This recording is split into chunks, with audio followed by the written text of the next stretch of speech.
Hello all, I'm Omkar, host of Engg Talks. Hope you are enjoying our Engg Talk series. We have student from Cornell University, Jeffy. Hi. So without further delay, we will start with the introduction of Jeffy. Then we will move towards the questionnaire. Okay. Hello, everyone. I'm Jefy Jean.A Gladys. I'm a chemical engineering master's student in Cornell University.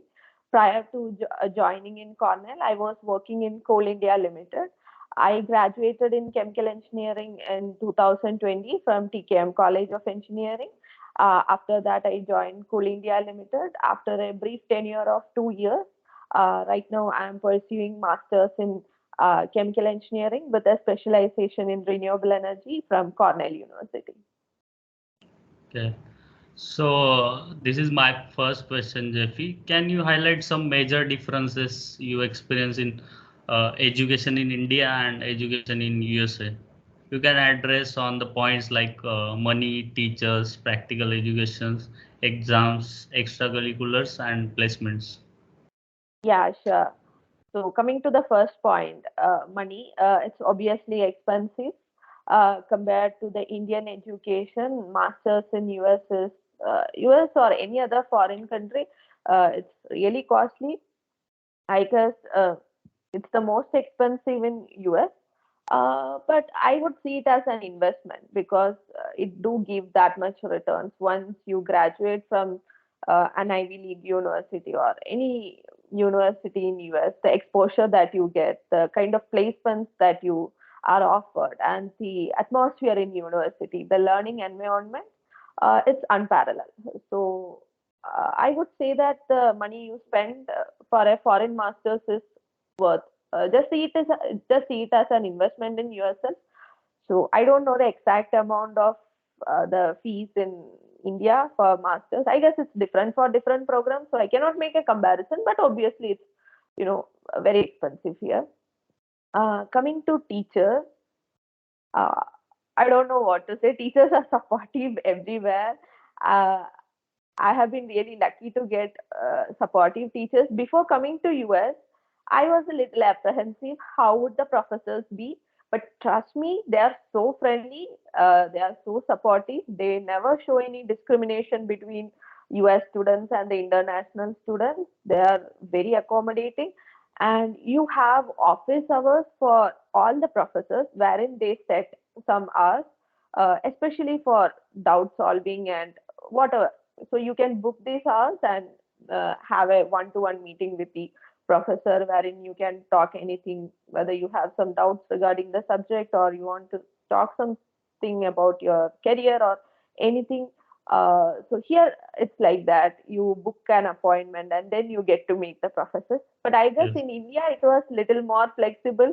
You just barge into the professor's room. At least in my college it was like that during bachelor's. Other than that, the professors are really supportive.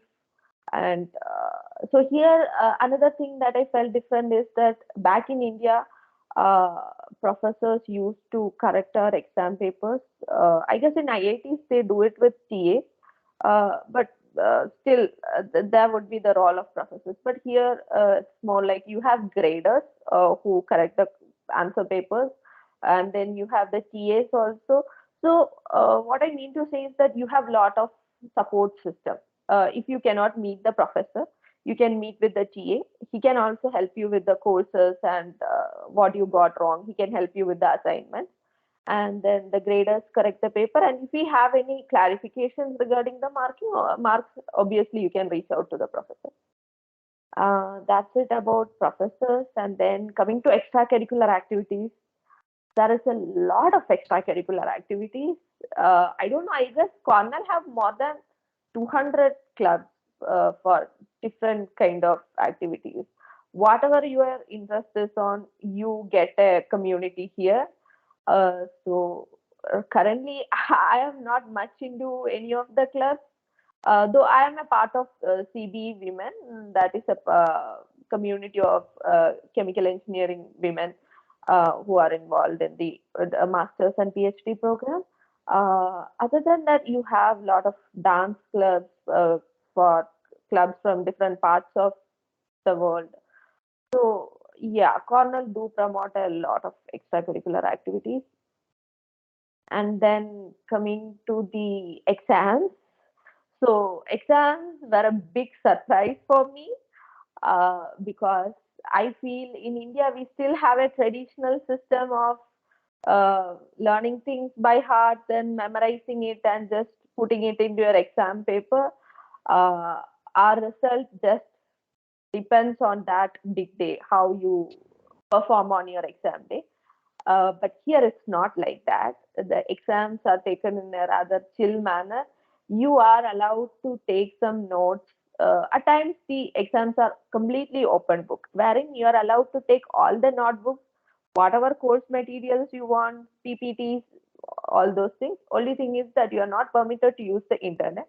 And in some other exams, they allow cheat sheets, wherein you can bring a sheet of paper with whatever formula, whatever notes, whatever you want to put in it, and you submit the cheat sheet along with the answer sheet. And all the questions are application based. There is no concept of learning things by heart or memorizing formula. Nobody gives a damn about learning things by heart or putting some formula in the paper. And you cannot pass any exam likewise. So it's all about how you apply the concepts. I have never seen a question wherein they asked me to write a formula or what was that, define this. I never got a question like that. And also, another thing is that the final exam carries less weightage, I would say. Uh, Contrary to what we see in India, as I already told, our result depends on the performance of that big day. But here, people focus on doing projects, getting hands on experience, the weekly class assignments, everything contributes to a final score. So most of the times, the final exam contributes only just 30 to 40 percentage for the final score. The remaining 60 to 70 percentage it's split between a group project, presentation, and class assignments. So they focus more on this group project rather than the exam. So we are getting hands-on experience and we are learning how to work in a team. Uh, the real professional environment, all the companies. So I got an opportunity to talk with many recruiters. So one common thing that all of them told is we are not much bothered about your technical expertise because we know you are in Cornell, so we know how technically proficient you are. What we want to know is whether you can work in a team, whether you are willing to take willing to take new challenges. How do you approach a problem? These are the things we try to assess during an interview. So teamwork is something that everyone gives a lot of importance. So that is what we are trained throughout the course. Work in groups, do hands-on projects, get some real experience, and that's what counts most for our final grade. Right. That's it. And then coming to the industry experience, yeah, we get, I mean, a lot of industry oriented projects. Uh, it's not too research oriented. I can give you an example. So there is a course called wind energy for me, and the project that we are going to do is based on a real working wind farm in Iceland. We would be suggesting some design modifications to the wind farm so that we can increase its capacity. So that's something I really love about the foreign education. You get some real hands-on experience that would be very beneficial when you join a company. Yeah, that's the differences I could feel here. Any differentiation on practicality of education in India and US?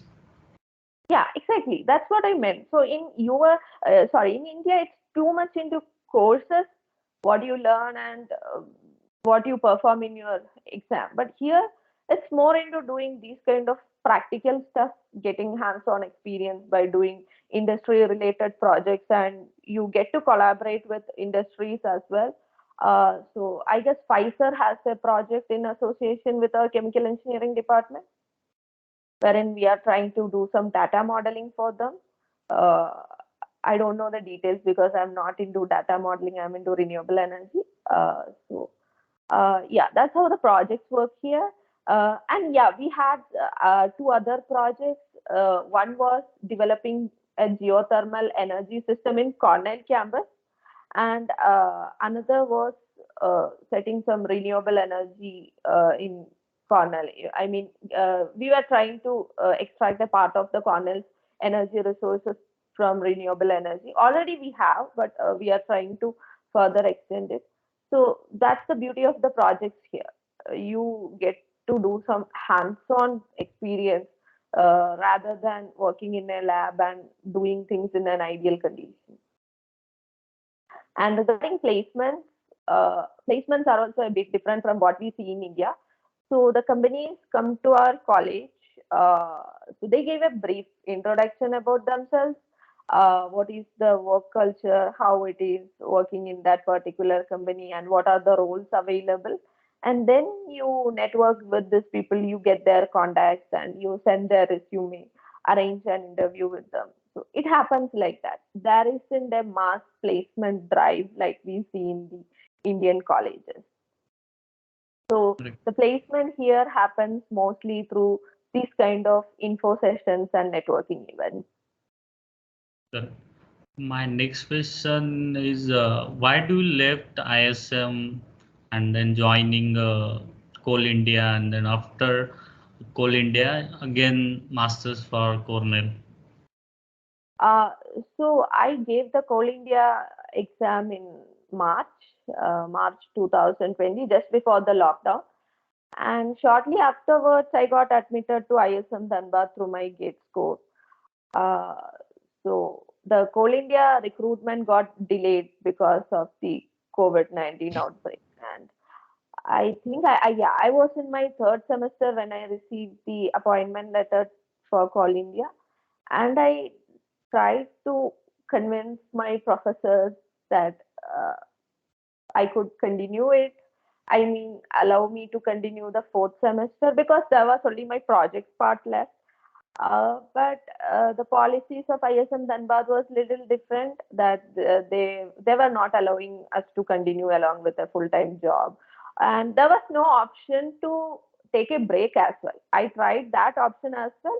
I'll take a break, join Coal India Limited, and once my probation period is over, maybe I could join back as a second year student and complete my project.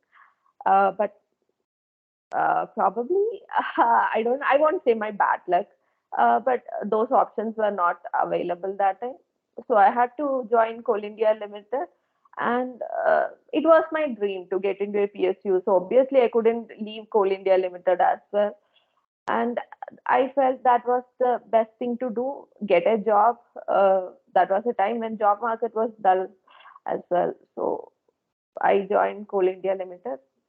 But masters was surely on my cards. I always wanted to do masters, and right now I felt that this would be the best time to do masters, and that's how I opted for uh, foreign masters. And the reasons for opting foreign masters is just what I mentioned right now: the hands-on experience that you get. Correct. Currently, you are a chemical engineering student and you are writing blogs for civil engineering and corrosion engineering related stuff. Yeah. So, how come you choose to write for them? Uh, okay. So writing is something that I love doing. I have written blogs for this civil engineering platform, and for a chemistry website, and for a software company. And right now I'm writing for a NDT platform as well. So the story starts from my childhood. I used to write articles in my mom's office magazine, and I used to participate in all kind of writing competitions. And that time, my mom's friends used to say whenever they meet me for some get-togethers or something, "I read your article. Oh, I didn't know about this stuff. It was so good." So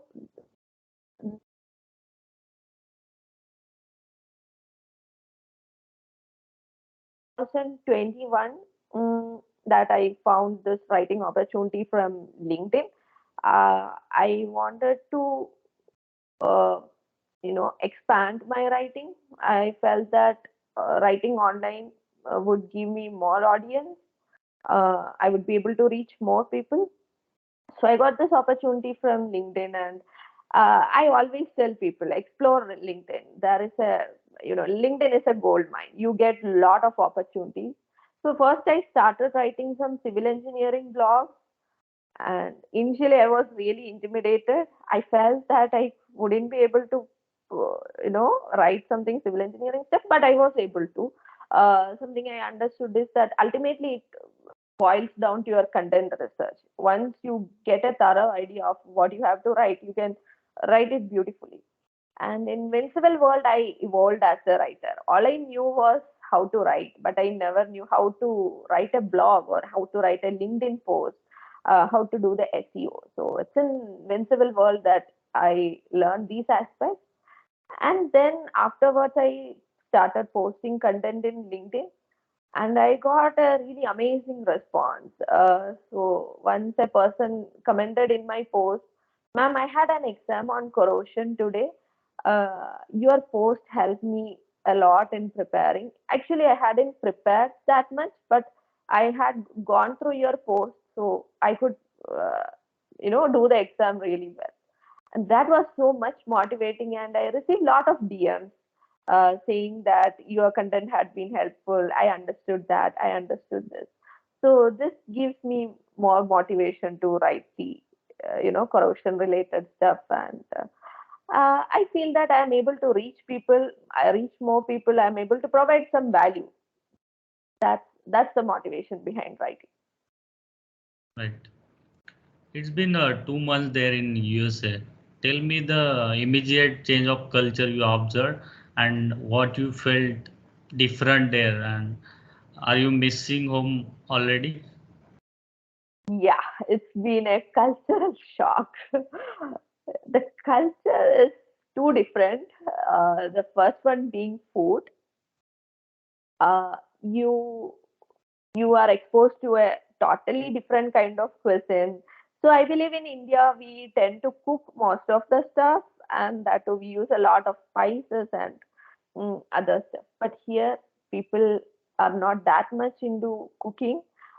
They prefer to have a lot of raw stuff as well. Obviously, there's cooked food, but equally they eat a lot of salads and uncooked food with very less spices most of the time. So it takes little time to adjust to the food. And here people prefer grab and go because everyone is busy. They just pack a sandwich and they have it while they are traveling or while they're walking to their next classroom.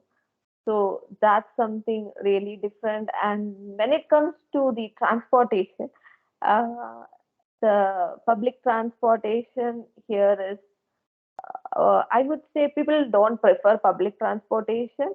So everyone have their own cars. So the bus service is not that frequent. So if you want to travel somewhere, you will have to have a car, or you'll have to have, at least your friend should have a car. The all you can see are some buses and cars. You don't get to see any other kind of uh, transport. People don't use two-wheelers or bikes or anything of that sort because in winter, you cannot use. So nobody wants to buy a two-wheeler for 6 months. That's something. And then the clothing, obviously the style of dressing is different. I guess because of the seasons here we have different seasons. So when I came in August it was summer last month, and this month it's like the fall season, and next month it's going to be the winter. So according to the season your clothing as changes as well. And then the way people interact with each other, people are very professional, and they are too much into greeting you. Even if you see a stranger in the street while walking, they say good morning, how are you. But in India I think that if you see a stranger you may smile, but you are not going to talk to that person. Yes. But here it's very open, and People are open-minded. They say hi, hello, how are you? How is it going? Yeah. People are more social. Can you give a general idea to our viewers about the application procedures for studying in Ivy League colleges and more about the Uh, IELTS exam and scholarship related? yeah, sure. Uh, so for answering this question, I have some points so that I don't miss anything.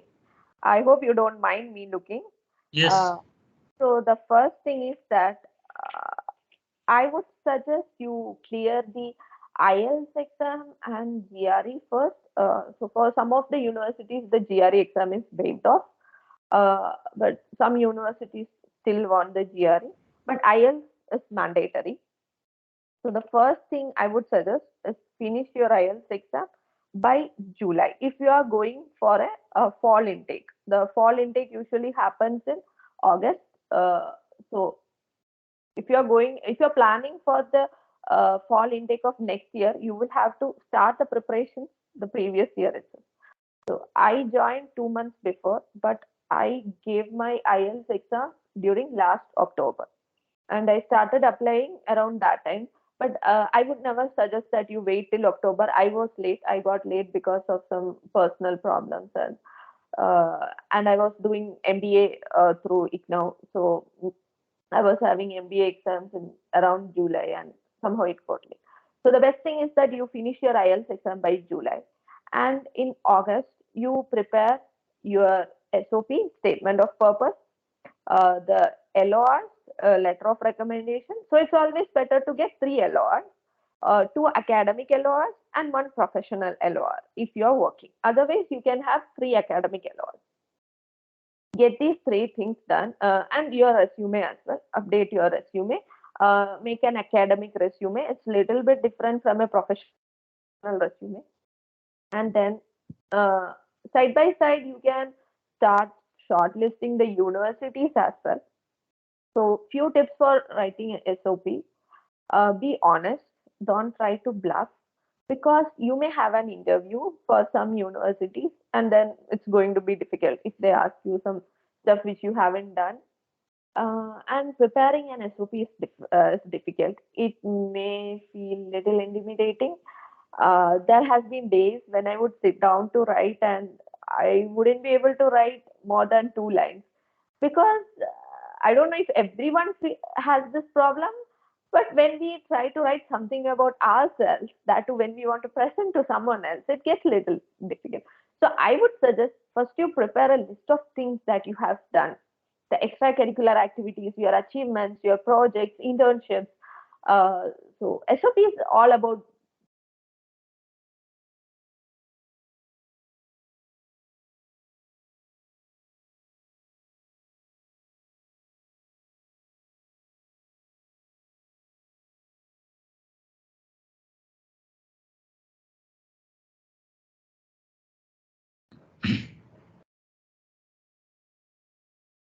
And even I would suggest get your friend's help, because he or she may remember few things that you forgot. I was calling my friend and asking, so I saw this certificate, but I'm not able to remember what was the exact thing. So, take help from others, prepare an SOP, and then shortlist the university. So that depends entirely on your preference. You can shortlist based on your course, or either fix a country where you want to come, and then see the university, or you can shortlist it based on your program, which are the universities across the world, the top ranked universities for your particular program. Start preparing your SOP, resume, and LORs during August, and you can start shortlisting the universities also. So that would depend on your personal preferences totally. Either you can decide upon a country which you want to, where you want to pursue your masters, and then look for the top universities in that country, or you can look for all the universities based on your program. which are the popular universities, top rated universities for that particular program.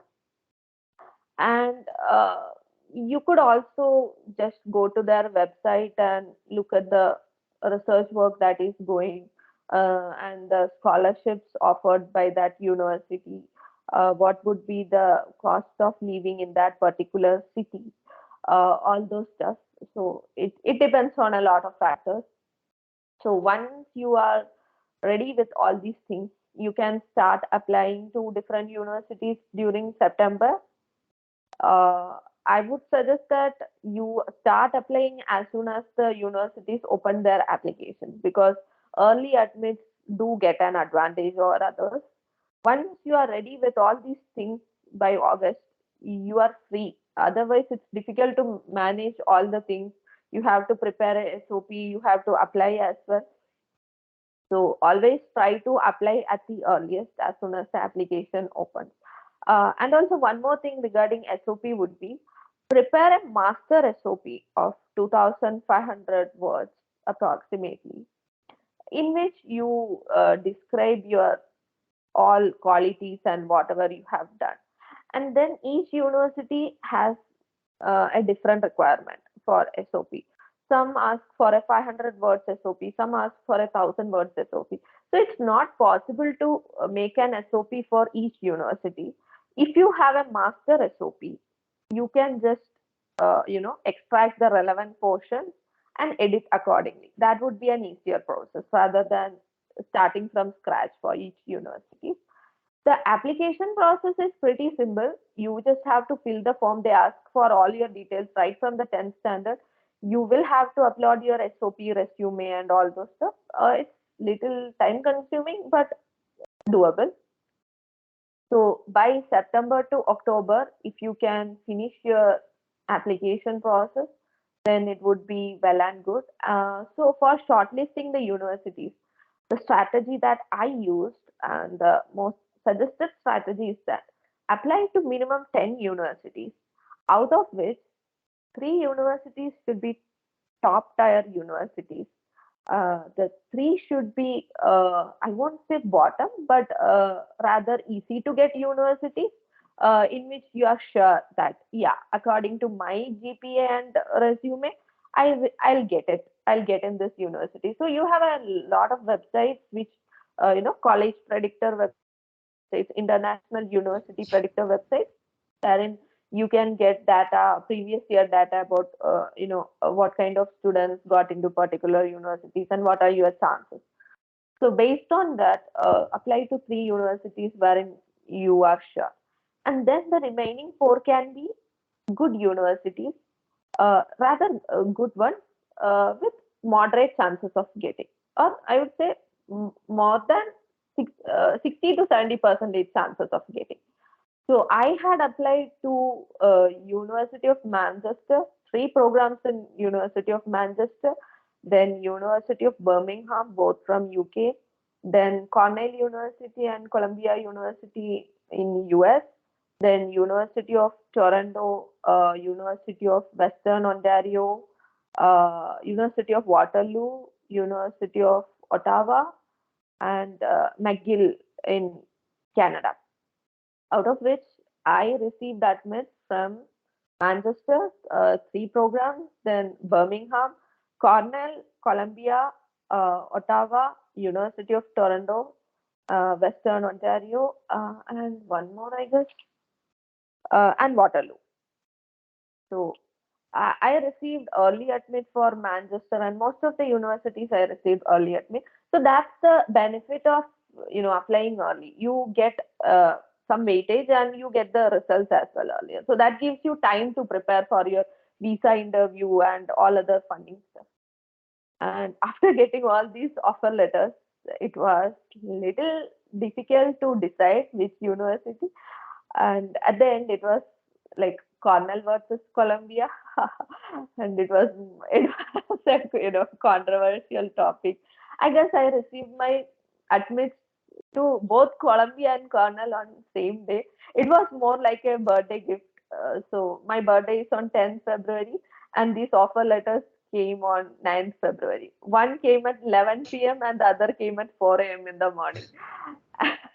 And trust me, it was so confusing. I talked with many people and none of them was able to give them a solid opinion. But based on everyone's advice, I chose Cornell. Ultimately, it was my call because in Columbia it was a Masters of Science program, and in Cornell it is a Master in Engineering program. This is a one-year degree. This is more like a professional master's. The other one is a research-oriented master's.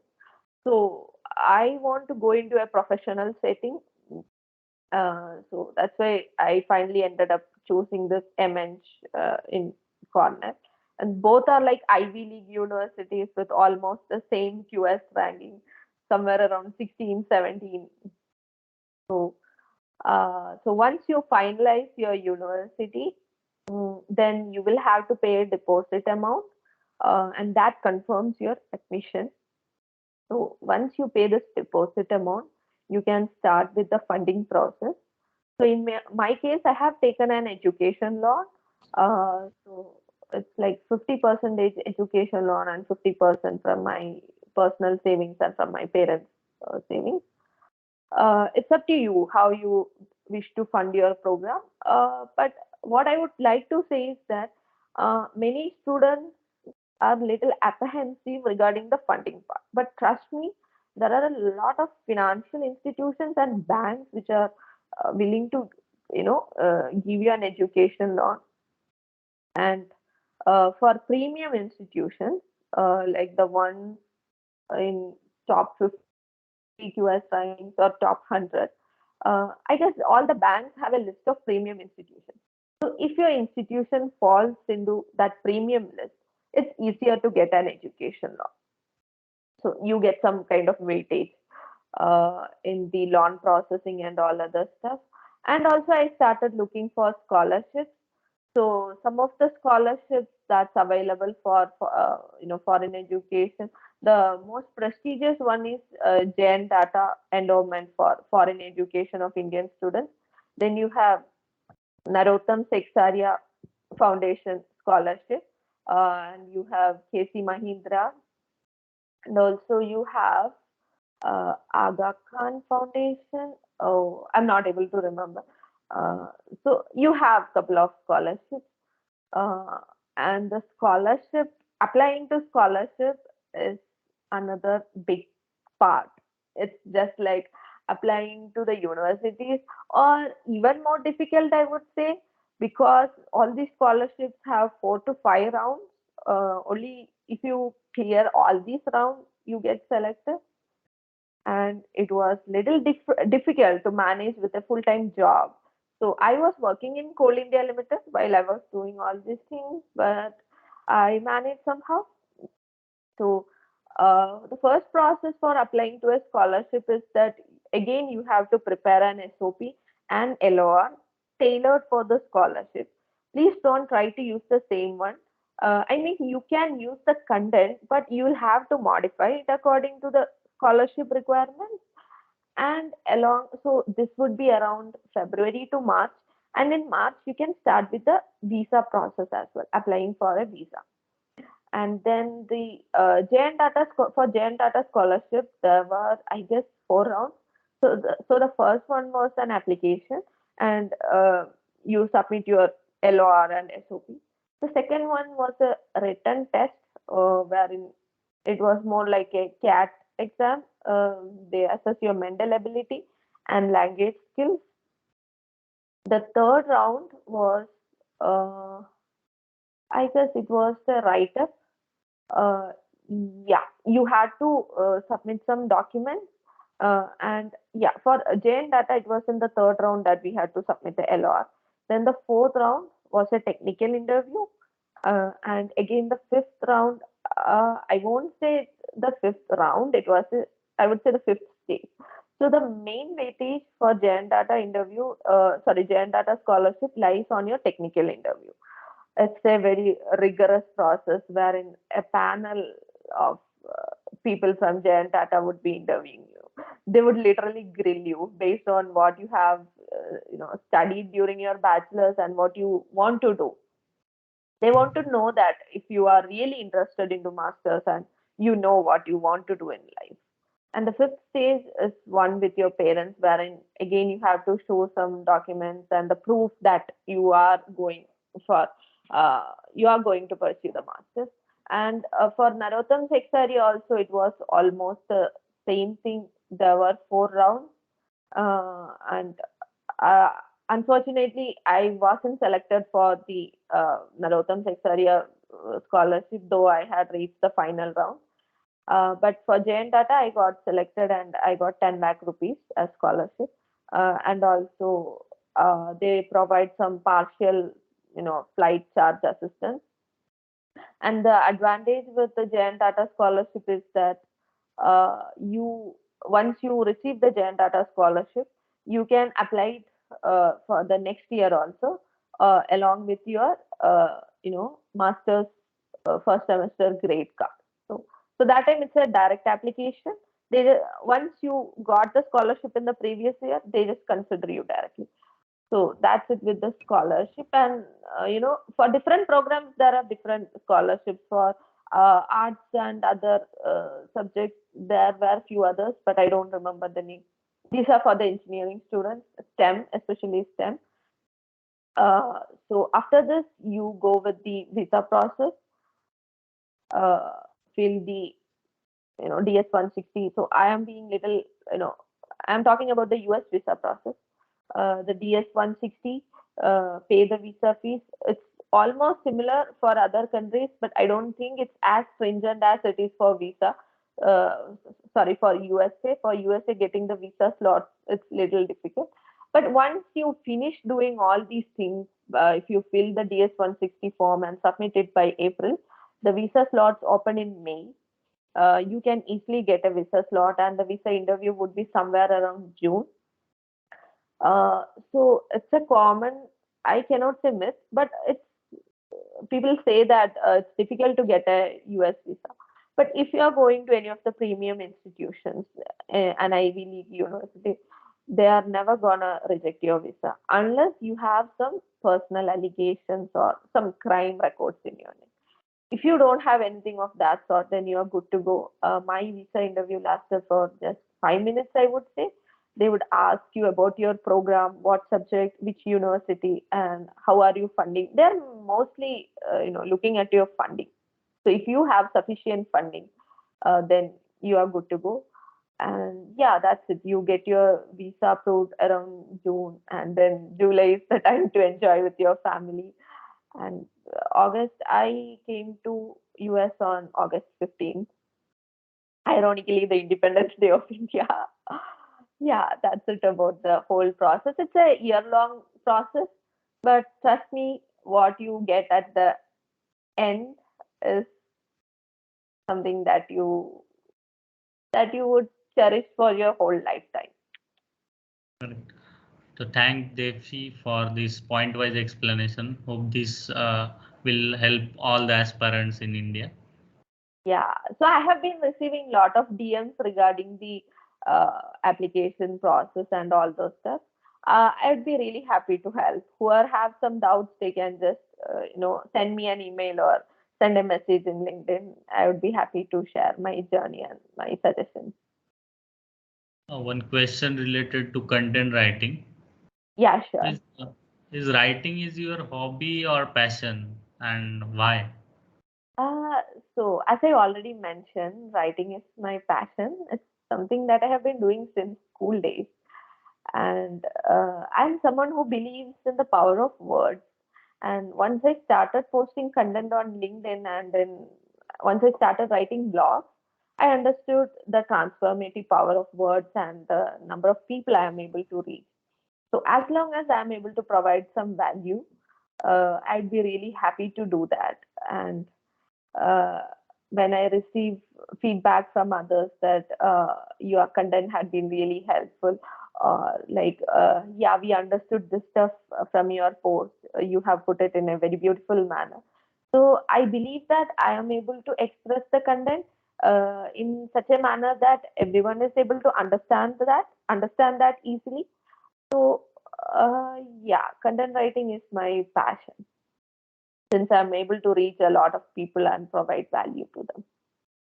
Have you ever think about making a full-time career in content writing and all? Mm, no, I have never thought of that because I would say that why I'm able to write uh, the technical content, uh, why I'm able to put across my point is because of the experiences that I have, of what I have done in my professional life. So I believe that if I have a sound professional background in chemical engineering, uh, the quality of the same would reflect in my content as well. Yes. So if I get into a full-time content writing role, uh, my attention would shift to that area and I would lose my professional knowledge, which obviously I don't want to. So I don't think about that.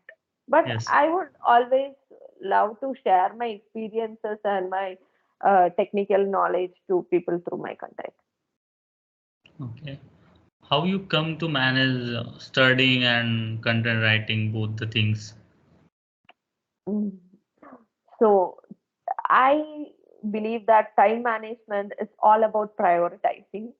You make time for doing the things that you love. So I am not saying that I am a highly organized person, but still I try to follow a routine wherein I allot some time for content writing, some time for studies, and some time for my part-time job. Uh, so yeah, because content writing is my passion, I never feel it like a burden or a task that I have to do. That's something I really love doing. So yeah, if you love doing something, it you obviously would devote time for that.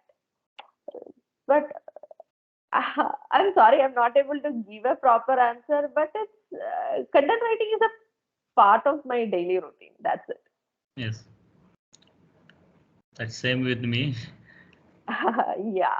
So I hope you would be able to relate. Yes. This was my last question. Can you please tell me why you are liking towards renewables grow and why Oh, you choose to study in the particular topic uh, renewables? sure.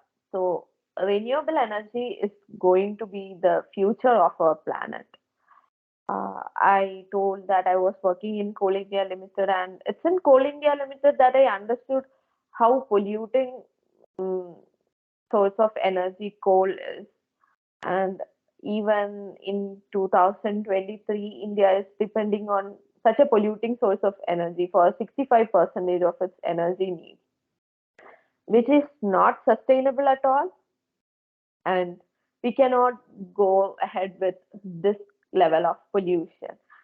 We are already seeing the effects of pollution in the form of climate change.